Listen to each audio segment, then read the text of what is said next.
presidente Dilma sancionou com um único veto o projeto de lei que regulamenta direito de resposta na imprensa.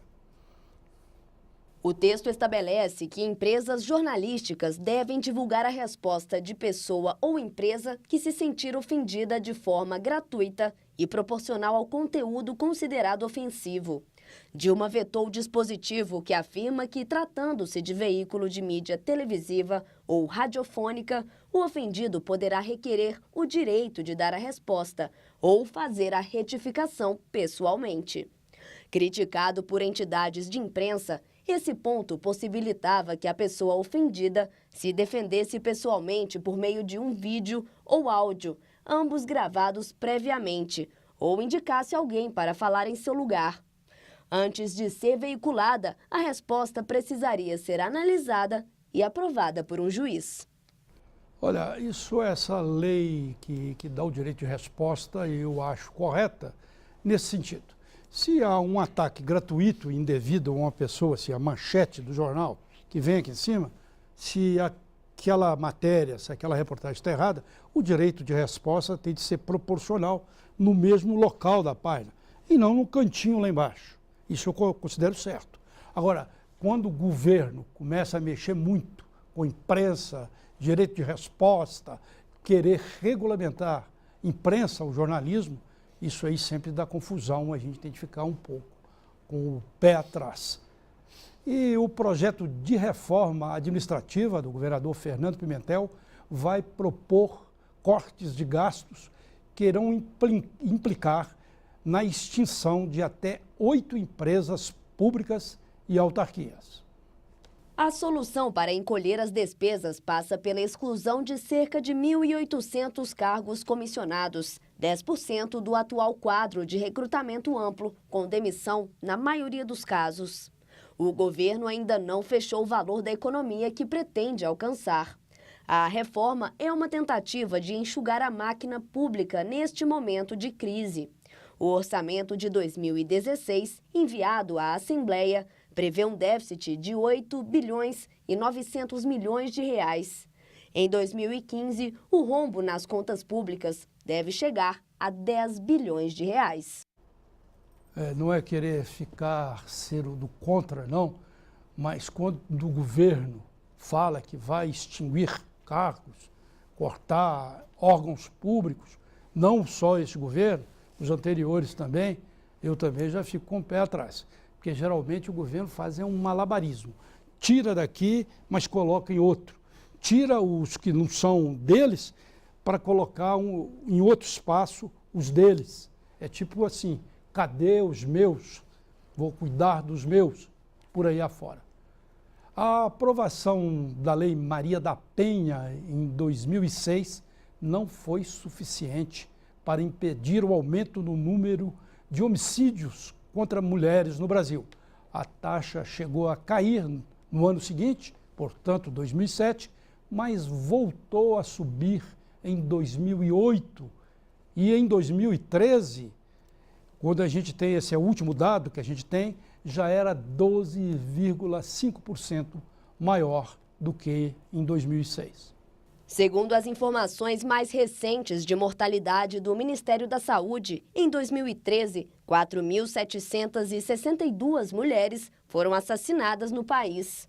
Isso significa uma taxa de 4,8 homicídios para cada 100 mil mulheres.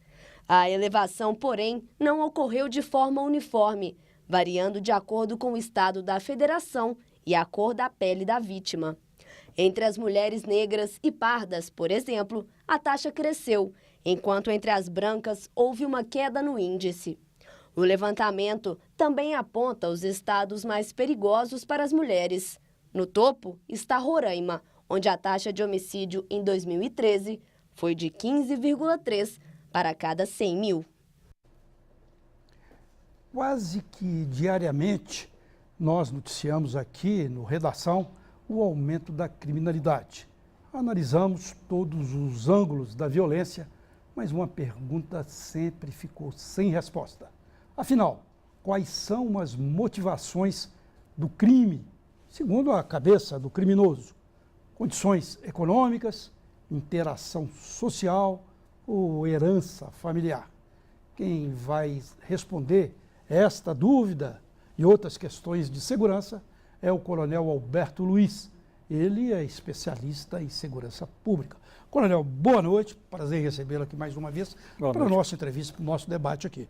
Essa pergunta, que é uma pergunta sobre motivação do criminoso, que faz o criminoso ser criminoso, simplificando, né, de uma maneira bem objetiva. No seu entender, quais dessas interações ou essas heranças que levam o camarada a virar um criminoso? Primeiro, Carlos, boa noite. Boa noite. Primeiro que o crime é um fenômeno complexo. E desde o século XIX, início do século XIX, que um italiano conhecido por Lombroso tentou, Lombroso, um estudioso, cientista. Por estudos, tentar diagnosticar, encontrar um motivo. Mas outros sociólogos, outros estudiosos da sociedade, Durkheim, Marx, Max Weber, enfim, todos eles tentaram, de alguma forma, trazer luz a esta pergunta ou a estas perguntas. Eu digo para você o seguinte, o crime é uma atitude racional do ser humano, de qualquer um de nós. Nós somos ávidos a cometer qualquer tipo de delito. Eu, você, qualquer um, independente da cor, do sexo e da condição social. Claro que estudos demonstram que o criminoso, ele acaba tendo alguma especificidade, apresentando uma certa especificidade, um certo detalhamento com relação ao tipo de crime, quanto, por exemplo, o homicídio. Assim, uma variável como relacionamento entre as pessoas, a questão da droga, a questão de ser cometido em um local como de venda de bebida alcoólica ou até mesmo em espaço público. O crime homicídio, crime violento, tá? Homicídio intencional. Já outros crimes, como por exemplo a droga, já se tem componentes como, por exemplo, o próprio uso da droga ou a questão econômica, porque querem obter, por cobiça, por inveja, por qualquer outro motivo, vantagens em vender aquele produto. E isso pode ocasionar o crime. Por quê? Muitas das vezes tem variáveis, por isso que é a complexidade de se explicar essas motivações. Por exemplo, a variável residência, se esse criminoso, traficante, mora em casa própria, se tem a fragilidade familiar, se tem o componente ali de relação entre uma família integralizada, uma família fortalecida, porque pode ser realmente aquele ligado apenas à mãe, ela é divorciada. Então tem todo esse relacionamento.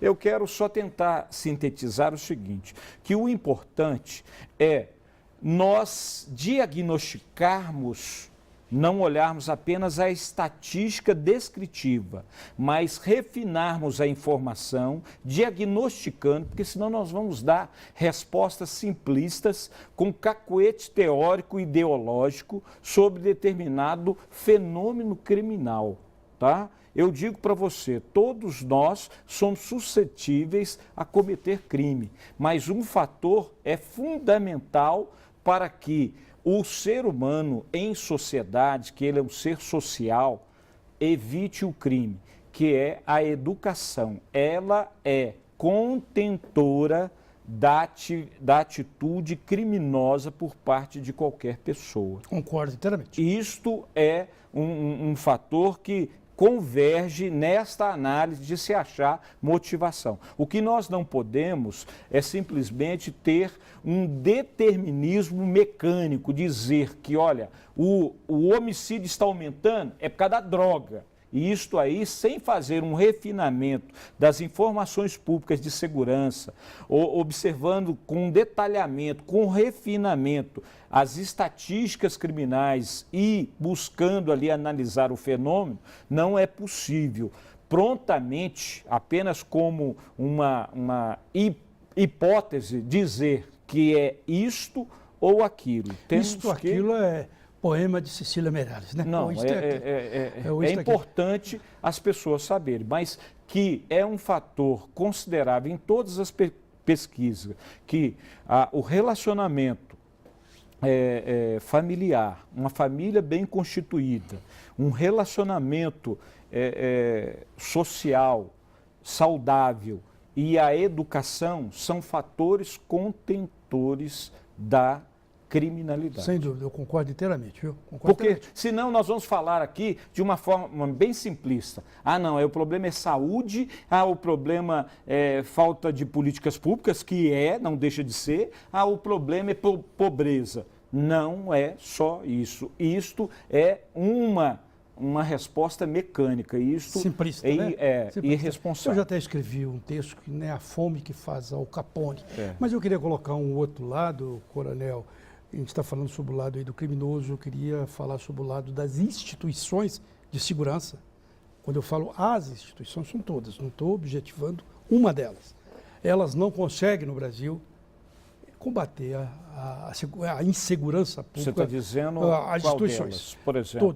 Todas elas. Todas têm a incumbência de combater a segurança pública. Ontem eu elogiei aqui, nesses comentários que eu faço, a ação que estava acontecendo lá no Rio de Janeiro, que a Polícia Civil deu uma batida em combate às drogas, em formação, um trabalho conjunto com o Ministério Público. Perfeito. Eu falei, como a gente vê naqueles filmes americanos, o promotor está lá e a polícia trabalhando, porque a presença do promotor, a gente está falando isso em regra, né? Impede muitas vezes até haver desvios de comportamento, corporativismos e tudo mais. E eu recebo aqui, para algumas entrevistas, alguns debates, o delegado Ronaldo Alves, da Associação dos Delegados de Minas. E ele acha que para combater esse clima de insegurança que existe no Brasil, é necessário a unificação das várias polícias. Guarda Nacional, Polícia Federal, Polícia Militar, Polícia Civil, um só comportamento, uma só academia, uma linha, já que da maneira que está, a conclusão é que não está dando muito certo. Esse não seria um caminho, não? Eu até divirjo dele em certo ponto. Por quê? Porque para que a gente possa ser dois, nós temos que verdadeiramente ou autenticamente ser um. Ou seja, cada um fazendo o seu trabalho.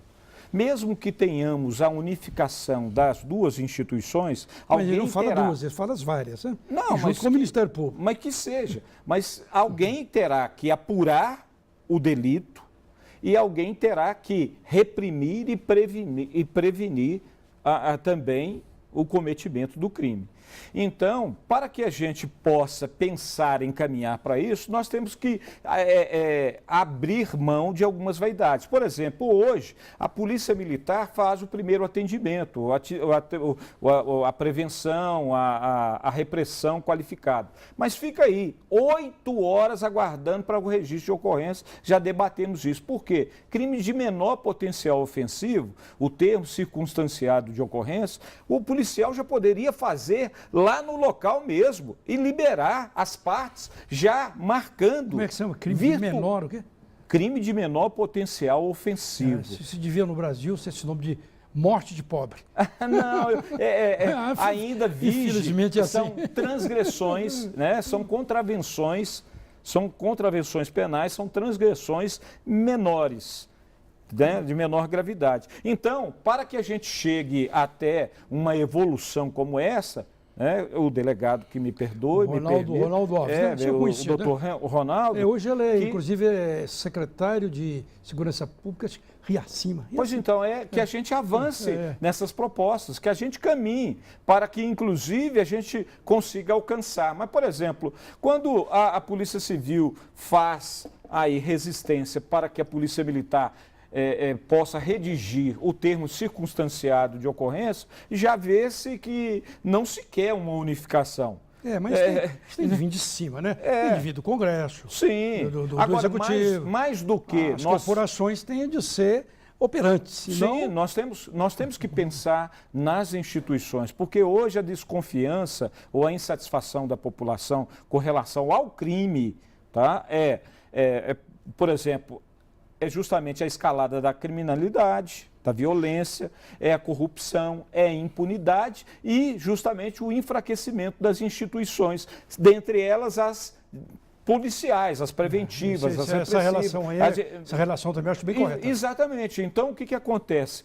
Se me perguntarem assim, o que é melhor, endurecer a lei ou fazer com que o criminoso cumpra a pena? Eu vou parafrasear Montesquieu. Não adianta nada você endurecer leis se não há pena a ser cumprida. Ou seja, o criminoso não vê ali problema algum de ser 100 anos uma pena, mas ele não cumpre. Então, o que temos que olhar é um sistema como um todo. Ele controla o crime lá de dentro. E sem falar nisso, é o sistema como um todo. Se o sistema fosse apenas as instituições policiais, se fosse apenas comprar viatura, equipar policiais, treinar policiais, estaria muito fácil, estaria muito bom. Mas não é só isto. Nós temos um sistema de justiça criminal, todo ele hoje empodrecido.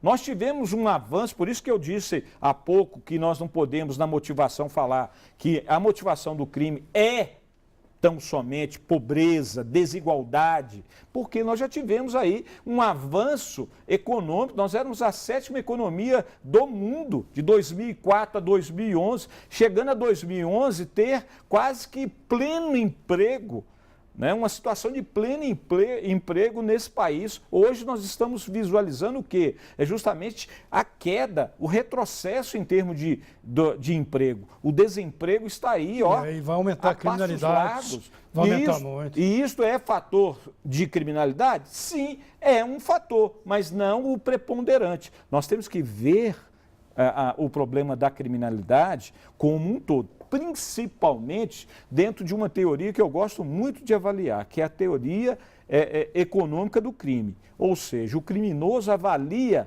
simplesmente custo e benefício. Tem benefício? Tem oportunidade? Eu vou obter? Sim, mas tem custo. Qual que é o custo? Eu vou ser pego? Eu vou ser preso, eu vou ser condenado, eu vou passar uma parte da minha vida cumprindo por aquilo que eu cometi? Então nós temos que avaliar. Não vale a pena, né?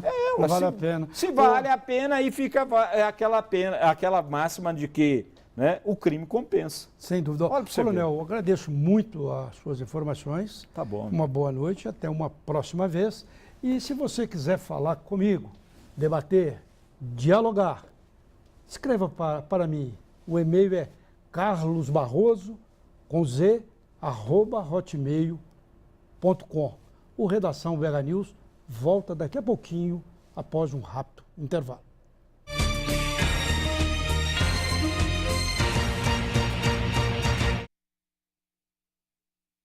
Mas é com